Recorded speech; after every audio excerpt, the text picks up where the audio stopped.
کہ جیسا کوئی فیصلہ کرے گا ویسا اس کو صلہ ملے گا۔ انہوں نے کہا روس پابندیوں کے جواب میں پابندیاں عائد کرے گا۔ روس کے فوجی دستوں نے کریمیا میں روسی وزیر دفاع کی زیر نگرانی یوکرائن کی سرحد کے قریب بڑی فوجی مشقوں کا آغاز کر دیا ہے، جس کی وجہ سے یوکرائن کے دارالحکومت اور مغربی ممالک میں بڑی تشویش پائی جاتی ہے۔ روسی وزارت دفاع کی طرف سے رواں ہفتے ریلیز ہونے والی ویڈیو میں دیکھا جا سکتا ہے کہ روسی فوج کریمیا کے شہر کرچ میں نقل و حرکت کر رہے ہیں۔ وزیر دفاع نے یہاں فوج اور بحری دستوں کی تیاری کے حوالے سے بریفنگ لی ہے۔ ان مشقوں میں 10,000 فوجی اور 40 بحری جنگی جہاز حصہ لے رہے ہیں۔ یورپی یونین کے سینئر سفارتکار جوزف بوریل نے دعویٰ کیا ہے کہ روس نے یوکرائن کی سرحد پر 1,00,000 سے زیادہ فوج جمع کر رکھی ہے۔ انہوں نے میڈیا سے بات چیت کرتے ہوئے کہا ہے کہ یوکرائن کی سرحد پر روسی فوج کا اجتماع قابل تشویش ہے۔ یوکرائن نے اپنی مغربی اتحادیوں سے کہا ہے کہ وہ عملی اقدامات کریں تاکہ ماسکو کو کسی بھی قسم کی جارحیت سے بروقت روکا جا سکے۔ عالمی میڈیا سے بات چیت کرتے ہوئے یوکرائن کے وزیر خارجہ کا کہنا تھا کہ روس کی طرف سے فوجی جارحیت کی کوئی اطلاع نہیں ہے، تاہم یہ زیادہ اہم ہے کہ مغربی ممالک اس اقدام کو روکنے کے لیے اقدامات کریں۔ یوکرائن کے وزیر داخلہ کا کہنا ہے کہ روس نواز علیحدگی پسندوں کے مقابلے کے لیے فوج مکمل طور پر تیار ہے۔ انہوں نے کہا ملک کی سیکیورٹی فورسز اپنے دفاع کے لیے تیار اور چوکس ہیں، جبکہ اپنا دفاع کرنا ہمارا حق ہے۔ ماہرین کا کہنا ہے کہ روس اور یورپی یونین کے مابین تعلقات کشیدہ ہونے کے آثار بہت زیادہ ہیں۔ امریکہ میں سیاہ فام شخص جارج فلائیڈ کی پولیس کے ہاتھوں قتل کے کیس میں امریکی عدالت نے سابق پولیس افسر ڈیرک شیون کو قتل کا مجرم قرار دے دیا ہے، جبکہ امریکی صدر جو بائیڈن نے اس فیصلے کو انصاف کی جیت قرار دیا ہے۔ تاہم اقوام متحدہ کا کہنا ہے کہ یہ مقدمہ امریکہ میں نسل پرستی کا واضح ثبوت ہے۔ اس حوالے سے دیکھتے ہیں یہ رپورٹ۔ امریکہ میں سیاہ فام باشندے جارج فلائیڈ کی ہلاکت کا فیصلہ سناتے ہوئے عدالت نے سابق پولیس افسر ڈیرک شوون کو قتل کا مجرم قرار دے دیا ہے، جس کے بعد اسے عدالت سے گرفتار کر لیا گیا ہے۔ عالمی خبر رساں ادارے کے مطابق عدالت نے سابق پولیس افسر کو قتل سمیت تمام الزامات میں قصوروار ٹھہرایا ہے۔ گزشتہ برس ڈیرک شوون نے سیاہ فام باشندے جارج فلائیڈ کو اپنے گھٹنے کے نیچے دبا کر ہلاک کر دیا تھا۔ ابتدائی پوسٹ مارٹم رپورٹ کے مطابق ڈیرک نے فلائیڈ کی گردن پر 8 منٹ 46 سیکنڈ تک اپنے گھٹنے سے دباؤ دیے رکھا، جبکہ 3 منٹ بعد ہی فلائیڈ بے حرکت ہو گیا تھا۔ فلائیڈ کی اس طرح سے فوٹیج منظر عام پر آنے کے بعد امریکہ بھر میں نسل پرستی کے خلاف کئی دن تک مظاہرے اور احتجاج جاری رہا اور دنیا کے کئی ممالک میں فلائیڈ کے ساتھ اظہار یکجہتی کے لیے مظاہرے کیے گئے۔ تفصیلات کے مطابق گزشتہ سال 25 مئی کی شام کو پولیس کو ایک فون موصول ہوا جس میں ایک گروسری سٹور کے مالک نے الزام لگایا کہ جارج فلائیڈ نامی شخص نے جعلی $20 کے نوٹ کی ادائیگی سے خریداری کی ہے۔ پولیس اہلکاروں نے موقع پر پہنچ کر فلائیڈ کو پولیس کی گاڑی میں بٹھانے کی کوشش کی، جس سے وہ زمین پر گر پڑے اور انہوں نے پولیس کو بتایا کہ انہیں بند جگہ سے گھٹن اور گھبراہٹ ہوتی ہے کیونکہ وہ کلسٹروفوبک ہیں۔ تاہم پولیس کے سابق اہلکار ڈیرک شوون نے فلائیڈ کی گردن کو اپنے گھٹنے کے نیچے دبا لیا اور انہیں ہتھکڑی بھی لگا دی۔ ویڈیو فوٹیج میں واضح دیکھا جا سکتا ہے کہ فلائیڈ کہہ رہا ہے پلیز میں سانس نہیں لے پا رہا ہوں اور مجھے مت مارو۔ فلائیڈ کے مقدمے کی سماعت 3 ہفتے تک جاری رہی۔ ایک موقع پر پراسیکیوٹر نے عدالت سے اپیل کی کہ اپنی عقل کا استعمال کریں۔ انہوں نے پولیس افسر ڈیرک کے گھٹنے کے نیچے فلائیڈ کی گردن دبانے کی ویڈیو دیکھی ہے، اپنی آنکھوں پر یقین کریں۔ انہوں نے کہا یہ پولیس کا کام نہیں بلکہ قتل تھا۔ یہ معاملہ اتنا سادہ تھا کہ ایک بچہ بھی اسے سمجھ سکتا ہے۔ امریکی عدالت کے فیصلے کے بعد باہر جشن کا سما تھا۔ فیصلے کے بعد عدالت کے باہر لوگوں نے خوشی کا اظہار کرتے ہوئے بلیک لائیوز میٹر کے نعرے لگائے۔ فلائیڈ کی وکیل بین کرمپ نے کہا یہ فیصلہ امریکہ کی تاریخ کا اہم موڑ ہے۔ انہوں نے اپنے ٹویٹ میں لکھا تکلیف دہ عمل سے گزر کر آخر کار انصاف حاصل ہوا۔ یہ قانون نافذ کرنے والے اداروں کے احتساب کی ضرورت کے حوالے سے ایک واضح پیغام ہے۔ امریکی صدر جو بائیڈن نے فیصلے پر رد عمل دیتے ہوئے کہا ہے کہ فلائیڈ کی موت دن کی روشنی میں قتل ہے۔ انہوں نے یہ بھی کہا کہ منظم نسل پرستی قوم کی روح پر ایک دھبا ہے۔ امریکی میڈیا کے مطابق امکان ہے کہ شوون اس فیصلے کے خلاف اپیل کریں گے۔ امریکی اٹارنی جنرل میرک گارلینڈ کا کہنا ہے کہ گزشتہ کچھ روز پہلے آنے والے فیصلے سے ظاہر ہوتا ہے کہ منی پولیس پولیس ڈپارٹمنٹ میں انتظامی مسائل ابھی تک پورے حل نہیں ہوئے۔ امریکی صدر اور نائب صدر نے فلائیڈ کے خاندان سے ٹیلی فون پر بات چیت کی۔ بائیڈن کا کہنا تھا کہ وہ نسلی انصاف کے حوالے سے کام پر توجہ دیں گے۔ دوسری طرف اقوام متحدہ میں انسانی حقوق کی کمشنر مشیل بیچٹ نے اس فیصلے کو خوش آئند قرار دیا ہے۔ انہوں نے کہا ہے کہ اس فیصلے کے نتائج سے ثابت ہوتا ہے کہ امریکہ میں نسل پرستی کا نظام موجود ہے اور امریکہ میں افریقی باشندوں کے خلاف امتیازی سلوک معمول بن چکا ہے۔ شام کی پارلیمنٹ نے 26 مئی کو صدارتی انتخابات کے انعقاد کا اعلان کر دیا ہے۔ توقع کی جا رہی ہے کہ موجودہ صدر بشار الاسد تیسری مرتبہ بھی کامیاب ہو جائیں گے۔ شام کے صدارتی انتخابات کے بارے میں مزید تفصیل جانتے ہیں اس رپورٹ میں۔ شام کی پارلیمنٹ نے اگلے مہینے صدارتی انتخابات کے انعقاد کا اعلان کر دیا ہے۔ صدارتی انتخابات 26 مئی کو ہونا طے پائے ہیں۔ عالمی خبررساں ادارے کے مطابق رواں ہفتے شام کی پارلیمنٹ کے اسپیکر حماد الصباغ نے اجلاس کے دوران شام کی عوام کو انتخابات میں اپنے حق رائے دہی کے استعمال کرنے کی دعوت دی ہے۔ شاہی پارلیمنٹ کے اسپیکر کا کہنا تھا کہ وہ شام کے تمام شہریوں کو انتخابات میں حصہ لینے کا کہہ رہے ہیں۔ اندرون ملک اور بیرون ملک میں رہنے والے تمام شہری اپنے ووٹ کے ذریعے جمہوریہ کے صدر کا انتخاب کریں۔ صدارتی انتخاب کے لیے پولنگ کا وقت 26 مئی کو صبح 7 بجے سے شام 7 بجے تک رکھا گیا ہے۔ انہوں نے کہا صدارتی نشست کے لیے کاغذات نامزدگی جمع کروانے کی آخری تاریخ 28 اپریل مقرر کی گئی ہے۔ شاہی پارلیمان کے اسپیکر کا کہنا تھا کہ شام کے آئین کے مطابق ہر شہری صدارتی نشست کے لیے انتخابات میں حصہ لے سکتا ہے۔ انتخابات کا اعلان ہو چکا ہے اور ان کے نتائج کے حوالے سے توقع کی جا رہی ہے کہ موجودہ صدر بشار الاسد تیسری مرتبہ شام کی صدارت سنبھالنے میں کامیاب ہو جائیں گے۔ بشار الاسد کا خاندان اور ان کی سیاسی جماعت باعث پارٹی گزشتہ 5 دہائیوں سے شام کی حکمرانی کر رہا ہے۔ ان کی طاقت کا سرچشمہ یہاں کی فوج اور سیکیورٹی فورسز ہیں، جہاں ان کی علوی کمیونٹی غالب ہے اور ان کے خاندان کے خلاف کچھ بھی ناقابل قبول ہے۔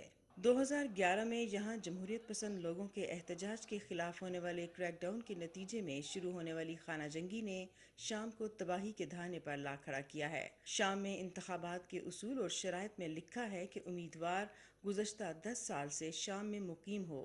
اس شرط کی وجہ سے حزب اختلاف کے رہنما جلا وطنی میں ہیں، وہ انتخابات میں حصہ لینے کے لیے نااہل ہو جاتے ہیں۔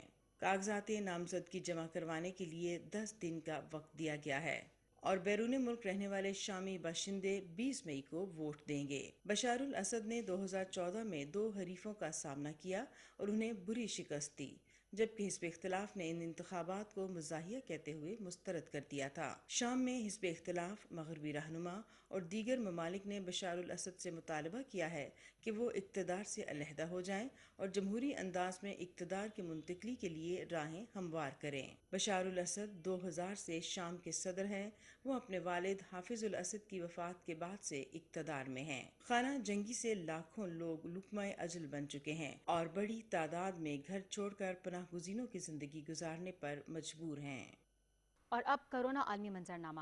دنیا بھر میں کرونا کی تیسری لہر میں شدت بتدریج جاری ہے۔ اس وقت اس وبا سے سب سے زیادہ بھارت متاثر ہے، جہاں ہر گزرتے دن کے ساتھ نہ صرف مریضوں کی تعداد میں تیزی سے اضافہ ہو رہا ہے بلکہ شرح اموات میں بھی اضافہ ہو رہا ہے۔ کورونا کی سنگینی اور مریضوں کی بڑھتی ہوئی تعداد کے بارے میں مزید تفصیل جانتے ہیں اس رپورٹ میں۔ دنیا بھر میں کرونا وبا کی ہلاکت تیزی سے جاری ہے اور ہر گزرتے دن کے ساتھ وائرس کے پھیلاؤ میں اضافہ ہو رہا ہے، جس سے لاکھوں لوگ متاثر ہو رہے ہیں اور ہزاروں لقمہ اجل بن رہے ہیں۔ اس وقت دنیا میں کرونا سے متاثر ہونے والے لوگوں کی تعداد 140 ملین سے تجاوز کر گئی ہے، جن میں سے 124 ملین کے لگ بھگ لوگ صحت مند ہو چکے ہیں۔ دنیا بھر میں ایکٹیو کیسز کی تعداد 19 ملین کے قریب ہے، جبکہ 3 ملین سے زیادہ متاثرہ مریض موت کا شکار ہو چکے ہیں۔ بھارت میں کرونا بے قابو ہو چکا ہے، ہسپتال بھر گئے ہیں، آکسیجن کی شدید قلت ہے اور بھارت نے یومیہ مریضوں کا عالمی ریکارڈ قائم کر لیا ہے۔ بھارت میں ایک دن میں 3,32,000 سے زیادہ نئے کیسز رپورٹ ہوئے ہیں۔ برطانیہ نے بھارت کو ریڈ لسٹ اور متحدہ عرب امارات، کینیڈا اور دیگر ممالک نے بھارت سے آنے والی پروازوں کو معطل کر دیا ہے۔ بھارت میں ہلاکتوں کی تعداد بڑھنے کے سبب لوگ شمشان گھاٹوں کے باہر مردے لے کر انتظار کر رہے ہیں اور کچھ کھلے میدانوں اور کھیتوں میں اپنے مردے جلا رہے ہیں۔ شمشان گھاٹوں اور قبرستانوں میں آخری رسومات کی ادائیگی میں دشواریاں پیش آ رہی ہیں۔ دنیا بھر میں مریضوں کی تعداد اور اموات کے حوالے سے امریکہ سر فہرست ہے۔ یہاں متاثرہ مریضوں کی کل تعداد 32 ملین سے زیادہ ہے، جن میں سے 25 ملین سے زیادہ متاثرہ مریض صحت یاب ہو چکے ہیں، جبکہ 6 لاکھ کے قریب متاثرہ افراد وبا کا شکار ہو چکے ہیں۔ امریکہ میں ایکٹیو کیسز کی تعداد 7 ملین کے قریب ہے۔ یہاں ہر 10 لاکھ میں سے 1 لاکھ کے قریب لوگ وبا سے متاثر ہوئے ہیں، جن میں سے 1757 کی اموات ہوئی ہیں۔ مریضوں کی تعداد کے حوالے سے بھارت دوسرے نمبر پر ہے۔ یہاں کل متاثرہ افراد کی تعداد 16 ملین سے تجاوز کر گئی ہے، جن میں سے 13 ملین افراد صحت یاب ہو چکے ہیں، جبکہ 1,90,000 کے قریب مریض جان کی بازی ہار گئے ہیں۔ بھارت میں ایکٹیو کیسز کی تعداد 25 لاکھ کے قریب ہے۔ یہاں ہر 10 لاکھ میں سے 11,000 سے زیادہ لوگ متاثر ہوئے ہیں، جن میں سے 134 اموات ہوئی ہیں۔ مریضوں کی تعداد کے حوالے سے برازیل تیسرے نمبر پر ہے۔ یہاں متاثرہ افراد کی کل تعداد 14 ملین سے تجاوز کر گئی ہے، جن میں سے 12 ملین سے زیادہ متاثرہ لوگ صحت مند ہو چکے ہیں اور 3,85,000 کے قریب لوگ موت کا شکار ہو چکے ہیں۔ برازیل میں ایکٹیو کیسز کی تعداد 11 لاکھ سے زائد ہے۔ یہاں 10 لاکھ میں سے 66,000 سے زیادہ لوگ متاثر ہوئے ہیں، جن میں سے 17.95 کی اموات ہوئی ہیں۔ مریضوں کی تعداد کے حوالے سے فرانس چوتھے نمبر پر ہے، جہاں متاثرہ مریضوں کی تعداد 54 لاکھ سے بڑھ گئی ہے، جس میں سے 42 لاکھ سے زیادہ صحت مند ہو چکے ہیں، جبکہ 1,02,000 سے زیادہ مریض ہلاک ہو گئے ہیں۔ یہاں ایکٹیو کیسز کی تعداد 11 لاکھ کے قریب ہے۔ یہاں ہر 10 لاکھ میں سے 82,000 سے زیادہ لوگ متاثر ہوئے ہیں، جن میں سے 1,562 اموات ہوئی ہیں۔ مریضوں کی تعداد کے حوالے سے روس 5ویں نمبر پر ہے۔ یہاں متاثرہ مریضوں کی تعداد 47 لاکھ سے زیادہ ہے، جن میں سے 43,61,000 صحت مند ہو چکے ہیں۔ یہاں ایکٹیو کیسز کی تعداد 2,67,000 سے زیادہ ہے۔ روس میں ہر 10 لاکھ میں سے 32,000 سے زیادہ لوگ متاثر ہوئے ہیں، جن میں سے 734 کی اموات ہو گئی ہیں۔ چلی میں سائنسدانوں نے 80 ملین سال پرانے ڈائناسورز کی مخصوص قسم کے ڈھانچے دریافت کر لیے ہیں۔ ڈائناسورز کے یہ باقیات صحرا سے برآمد ہوئے ہیں۔ ماہرین کا کہنا ہے کہ یہ ڈائناسورز اپنی خوراک کے طور پر درختوں کا استعمال کرتے تھے۔ لے کر چلتے ہیں آپ کو چلی، دکھاتے ہیں ڈائناسورز کے یہ باقیات۔ سائنسدانوں نے چلی کے بیابو گیا صحرا سے 80 ملین سال پہلے بسنے والے ڈائناسور کے آثار اور باقیات تلاش کر لی ہیں۔ یہ قسم درختوں کو اپنی خوراک کے طور پر استعمال کرتی تھی۔ عالمی خبررساں ادارے کے مطابق رواں ہفتے سائنسدانوں کی ایک ٹیم نے چلی کے آتاکاما صحرا سے پہلے نامعلوم ڈائناسور کی ایک قسم کے ڈھانچے اور باقیات دریافت کر لی ہیں۔ یہ سرسبز و شاداب جگہ تھی جہاں اس ڈائناسور کی قسم رہتی تھی، جو اب صرف ریت اور خشک چٹانوں کا گھر ہے۔ تفصیلات کے مطابق چلی کے ایک ماہر اراضیات کارلوس ایریوالو کی سربراہی میں کام کرنے والی ایک ٹیم نے اس ڈائناسور کی ہڈیاں دریافت کی ہیں، جو لگ بھگ 60 سے 80 ملین سال پہلے یہاں رہتا تھا۔ ماہرین کا کہنا ہے کہ دوسرے ڈائناسور کی نسبت اس قسم کا سر چھوٹا، لمبی گردن، لمبی دم اور کمر سیدھی ہے، جسے ٹائٹینوسور کا نام دیا گیا ہے۔ چلی یونیورسٹی کے ماہر اقاضیات الیگزینڈر ورگس کا کہنا ہے کہ زمین پر بسنے والی یہ مخلوق بڑے جثے کی حامل تھی، جو جنگلوں میں درخت اور جڑی بوٹیوں پر زندہ رہتی تھی اور انہیں اپنی خوراک کے طور پر استعمال کرتی تھی۔ انہوں نے کہا اس قسم کو اراکار کا نام دیا گیا ہے کیونکہ اس کی شکل اور خصوصیات دوسرے ڈائناسور سے قدرے مختلف ہیں۔ ورگس کا کہنا ہے کہ جنوبی امریکہ میں بہت تنوع ہے۔ یہاں بہت ساری اقسام رہائش پذیر تھیں، جن میں سے کچھ کی باقیات اب دریافت ہو رہی ہیں۔ 1990 میں پہلی مرتبہ یہاں ڈائناسور کے آثار اور باقیات ملی تھیں۔ ان باقیات کو چلی کے نیچرل ہسٹری کے میوزیم میں رکھا جائے گا، جو کہ ابھی کورونا وبا کی وجہ سے بند ہے۔ سمندروں کی صورتحال کو مانیٹر کرنے، جیسے کہ پانی کا درجہ حرارت، پانی میں نمک کی مقدار، فاسفورس کی شرح، آکسیجن لیول اور نائٹروجن کی مقدار کو جانچنے کے لیے سمندری ماہرین اور تحقیق کاروں کی ایک ٹیم نے 500 تیرنے والے رپورٹس تیار کر لیے ہیں۔ ان رپورٹس کے حوالے سے دیکھتے ہیں یہ رپورٹ۔ موسمیاتی تبدیلی کے پھیلتے اثرات اور عالمی درجہ حرارت میں اضافے کے ساتھ سمندروں میں بڑھتی حدت سے باخبر رہنے اور مستقبل کے لیے پیش بندی کی راہ ہموار کرنے کے لیے آبی جغرافیے کے ماہرین اور تحقیق کاروں نے ایک تیرنے والا روبوٹ تیار کیا ہے، جس سے سمندروں کی صورتحال کی مانیٹرنگ کی جائے گی۔ عالمی خبر رساں ادارے کے مطابق آبی ماہرین اور محققین کی ایک ٹیم نے سمندروں کی صورتحال کو سمجھنے کے لیے 500 روبوٹ تیار کیے ہیں، جنہیں دنیا بھر کے سمندروں میں مختلف جگہوں پر تیرتا چھوڑ کر صورتحال کی مکمل مانیٹرنگ کی جائے گی۔ عالمی بحری بائیو جیو کیمسٹری کے ڈائریکٹر کا کہنا ہے کہ انہوں نے پہلے سینسر تیار کیے ہیں جنہیں بعد میں روبوٹ پر نصب کیا گیا ہے۔ اب انہیں دنیا بھر کے پانیوں میں تعینات کر کے سمندروں کی صورتحال کو مانیٹر کیا جائے گا۔ ان روبوٹس کو تیار کرنے کا مقصد ایسی جگہوں کی مانیٹرنگ کو آسان اور ممکن بنانا ہے جہاں دہائیوں تک کسی انسان کا آنا جانا اور آمد و رفت نہیں ہوتی۔ یہ روبوٹس نما مانیٹر شمالی بحر الکائل سے بحر ہند اور دیگر سمندروں میں پھیلائے جائیں گے اور اگلے 5 سال تک سمندروں کی صورتحال کا جائزہ لیا جائے گا۔ اس منصوبے کو عالمی بحری بائیو جیو کیمسٹری کا نام دیا گیا ہے۔ کچھ آلات اور جدید مشینوں سے مختلف سینسر کے ذریعے یہ کام پہلے سے بھی ہو رہا ہے، تاہم اس رپورٹ اور اس پر نصب شدہ سینسر کے حوالے سے ماہرین اور سائنسدانوں کا کہنا ہے کہ مستقبل میں اس سے سمندروں کی واضح تصویر اور مکمل صورتحال کو سمجھنے، پرکھنے اور جانچنے میں بڑی مدد ملے گی۔ اس منصوبے کے ڈائریکٹر کن جانسن ہیں، جو کیلیفورنیا میں موجود ریسرچ سینٹر کے سائنسدان بھی ہیں۔ کن کا کہنا ہے کہ ان رپورٹس کی مدد سے ہمیں سمندروں کی تفصیلی تفسیر ملنا ممکن ہو جائے گا۔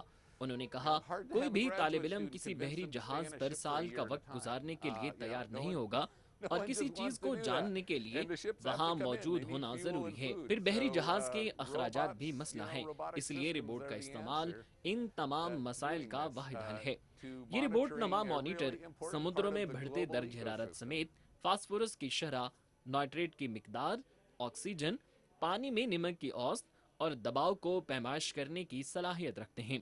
اس کی حدود سے 3280 فٹ گہرائی میں پیمائش لینا آسان ہو جائے گا۔ کن کا کہنا تھا، مانیٹرنگ سے حاصل ہونے والے اعداد و شمار کو تحقیقی اداروں کو دیا جائے گا۔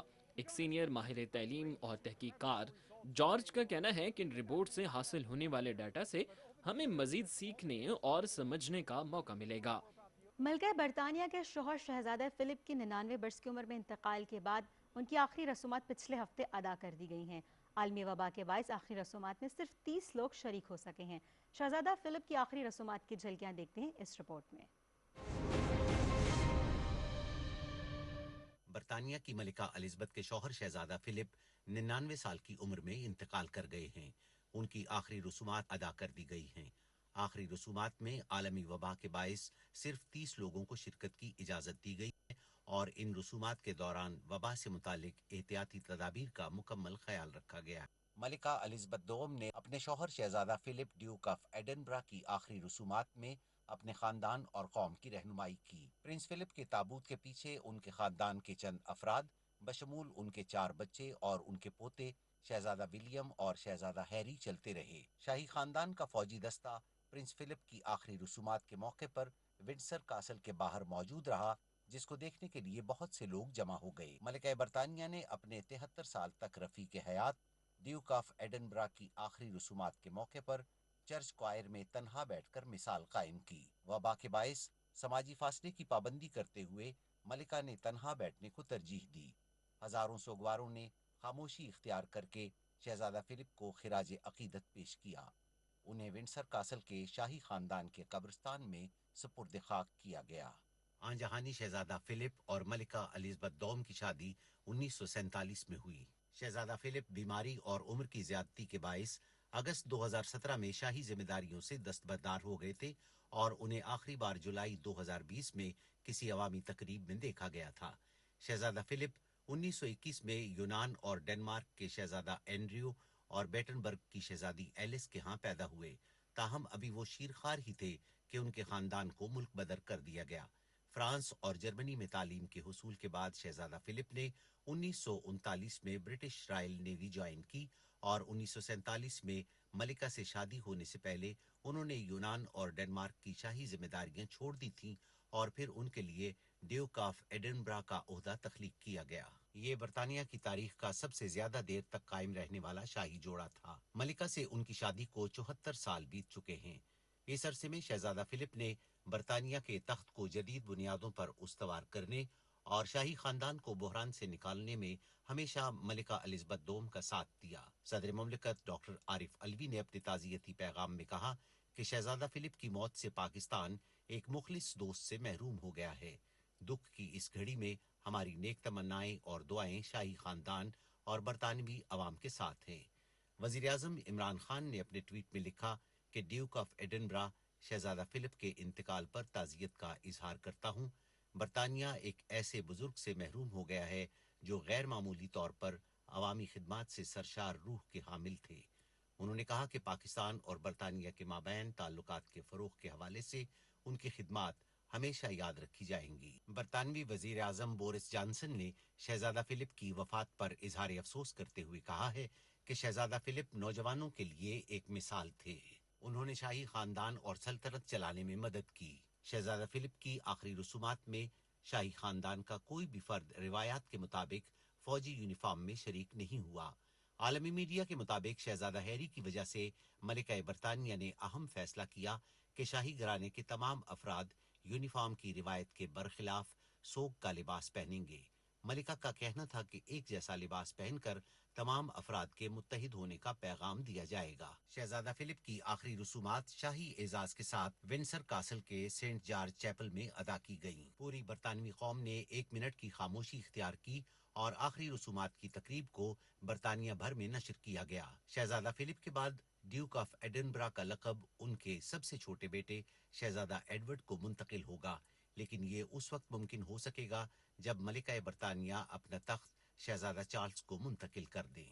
ناسا کے ڈرون نے مریخ پر اپنی پہلی پرواز کا سنگ میل عبور کر لیا ہے۔ ماہرین کا کہنا ہے کہ اب انسان کہہ سکتا ہے کہ اس نے کسی دوسرے سیارے پر پرواز کا ہنر سیکھ لیا ہے۔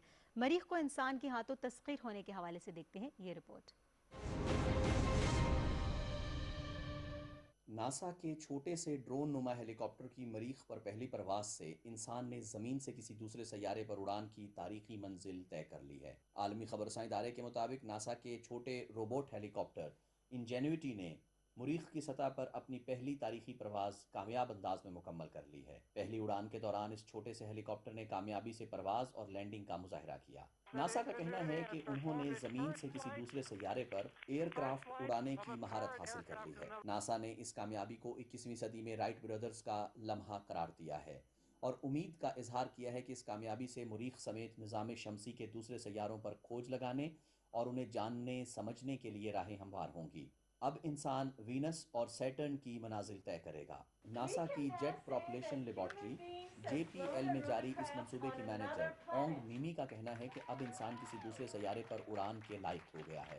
انجینوٹی ہیلی کاپٹر نے 40 سیکنڈز تک 10 فٹ اوپر پرواز کی اور اس کے بعد کامیاب لینڈنگ کا مظاہرہ کیا۔ ماہرین کے طے کردہ وقت پر اڑان اور لینڈنگ کا ڈیٹا موصول ہونے اور اس کی تصدیق ہونے کے بعد اس منصوبے کے کارکن خوشی سے جھوم اٹھے ہیں۔ پروجیکٹ مینیجر نے خوشی میں کاغذ پھاڑ دیے اور دوسرے کارکنوں کی مسرت دیدنی تھی۔ اس چھوٹے روٹر کرافٹ کو مریخ پر پرسیورنس کے ذریعے بھیجا گیا۔ 6 پہیوں سے چلنے والی اس آسٹرو بایولوجی کی لیب نے 18 فروری کو مریخ کی سطح پر کامیابی سے لینڈنگ کی تھی۔ مریخ کی سطح پر اترنے تک اس کو 7 مہینے کا وقت لگا ہے۔ So viewers, this was all about today's program. اپنی تجاویز اور آراء کے لیے آپ ہمیں ای میل کر سکتے ہیں worldview@ptv.com.pk پر۔ ہمیں آپ کی تجاویز کا انتظار رہے گا۔ مجھے اپنی میزبان سندس مستقیم کو اجازت دیجیے۔ اگلے ہفتے کچھ نئی رپورٹس کے ساتھ آپ کی خدمت میں دوبارہ حاضر ہوں گے۔ اس دعا اور امید کے ساتھ اجازت چاہیں گے کہ جہاں رہیں خوش رہیں۔ اللہ حافظ۔